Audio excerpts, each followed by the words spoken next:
अस्सलाम वालेकुम नाज़रीन, सौरभ बरकत आपसे मुखातिब है। इस्लामाबाद से एक बहुत ही अफसोसनाक, एक दिलखराश वाकया, एक ऐसा वाकया कि जिसका दर्द शायद बयान नहीं किया जा सकता। मुफ्ती अब्दुल शकूर साहब, जो कि मजहबी उमूर के वजीर थे, उनका इंतकाल हो चुका है। और इस्लामाबाद में मैरियट से जब वो जा रहे थे सेक्रेटेरिएट की तरफ, तो उस तरफ उनका इंतकाल हुआ है।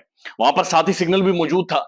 वहां पर उमूमन ट्रैफिक तेज नहीं होती, यानी इतनी तेज रफ्तार गाड़ियां वहां पर नहीं होती कि इतना शिद्दत का हादसा हो कि उनका इंतकाल हो जाए। गाड़ी को सामने से टक्कर मारी गई है, जो तस्वीर आ रही हैं, और टक्कर इतनी शदीद थी, इतनी खौफनाक थी कि मुफ्ती साहब का उसमें इंतकाल हो गया है। मुफ्ती साहब बड़े जबरदस्त आलिम थे, एक मुअल्लिम थे, उस्ताद थे, और साथ सियासत भी करते थे।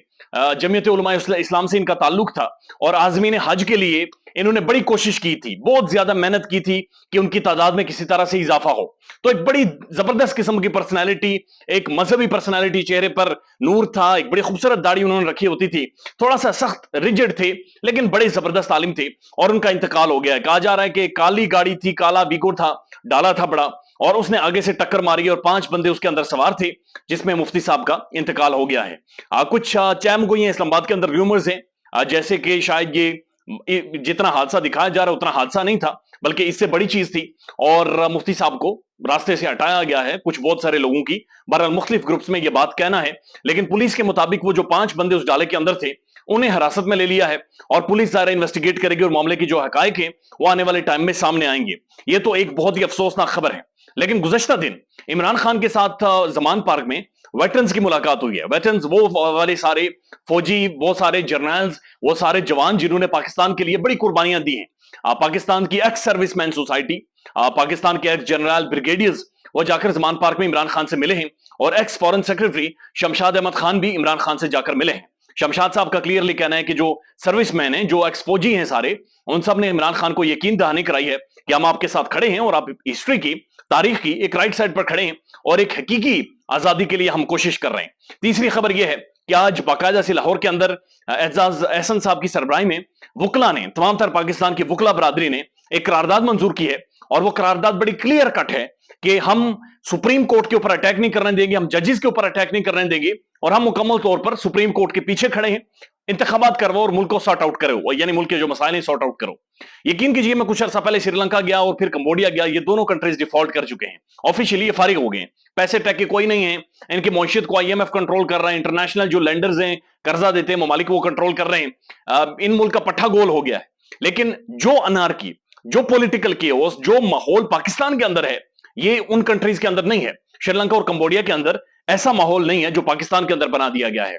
यानी कि आज के दिन जो अली जैदी हैं या पीटीआई के सिंध से, उन्हें गिरफ्तार किया गया। तहरीक इंसाफ के कुछ और सोशल मीडिया वर्कर्स को उठा लिया गया है, और वो मंजर से गायब है। और इस दौरान हमने देखा कि इमरान खान की पर्सनल सिक्योरिटी गार्ड्स, उनके इंचार्ज को भी बाकायदा से उठाया गया है। और अब मुफ्ती साहब का यहां पर हादसा और उनकी जान भी चली जाना।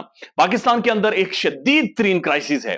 पाकिस्तान ब्रेन ड्रेन हो रहा है। यहाँ का जो काबिल नौजवान था, जिसने 4 किताबें पढ़ी थी, जिसके पास कोई हुनर था, जिसके पास कोई एक स्पेशलाइजेशन थी, चाहे मेडिसिन हो, इंजीनियरिंग हो, चाहे कोई भी स्टडी उसके पास हो, जो जो स्पेशलाइज्ड था, डॉक्टर थे, पीएचडीज थे, पाकिस्तान के मास्टर्स थे, एमफिल नौजवान थे, लड़कियां थे, वो सारे मुल्क से बाहर जा रहे हैं और रोजगार की तलाश में बाहर जा रहे हैं। पाकिस्तान का जो मिडिल क्लासिया था, वो सड़कों के किनारे खड़े होकर रोटी की भीख मांग रहा है, वो आटा मांग रहा है। आज भी कुछ नौजवानों को देखा कि हाथ में परने लेकर वो भीख मांग रहे हैं, कह रहे हैं कि हमारे पास काम काज नहीं है, बराए मेहरबानी किसी तरह से इतने पैसे हमारे पास हो कि हमारा दिन या कम से कम ईद किसी तरह से गुजर जाए। इस मुल्क के अंदर कोई भी सेफ महसूस नहीं कर रहा। लोगों के ऊपर धड़ा धड़ा टैक्स हो रहे हैं, रॉबरीज हो रही हैं, हर दिन कोई ना कोई डाकू को दुकानदार या मार देते हैं, या डाकू जाकर दुकानदारों को मार देते हैं। और फिर अब ये हादसा, फिर जलजले पाकिस्तान में, फिर कुदरती आफत, फिर फसलें तबाह हो जाना।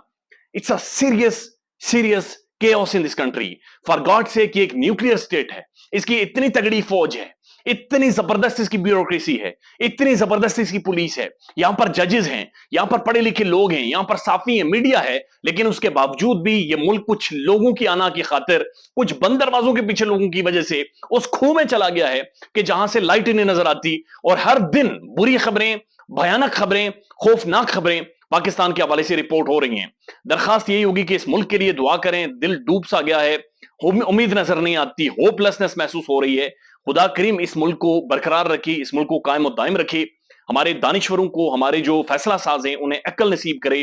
कम से कम वो इस मुल्क के बारे में सोचें, تھوڑی دیر کے لیے جو آپس کی جنگ ہے، آپس کی وار ہے، اس سے باہر آ جائیں. جوڈیشری ٹکرائی ہوئی ہے. جنرل باجوہ صاحب لکھوا رہے ہیں جنرل فیض کے حوالے سے کالم، ایک عجیب کڑمس مچا ہوا ہے، 13 پارٹیوں کا مکسچر. ڈیموکریسی میں ایسا ہوتا نہیں ہے لیکن یہاں پر ہو رہا ہے. ایک عجیب و غریب اس ملک کو بنا دیا گیا ہے، ایک ایسی جگہ بنا دیا گیا ہے جہاں پر رہتے ہوئے خوف محسوس ہوتا ہے. خیال رکھیے گا اپنا. اللہ حافظ.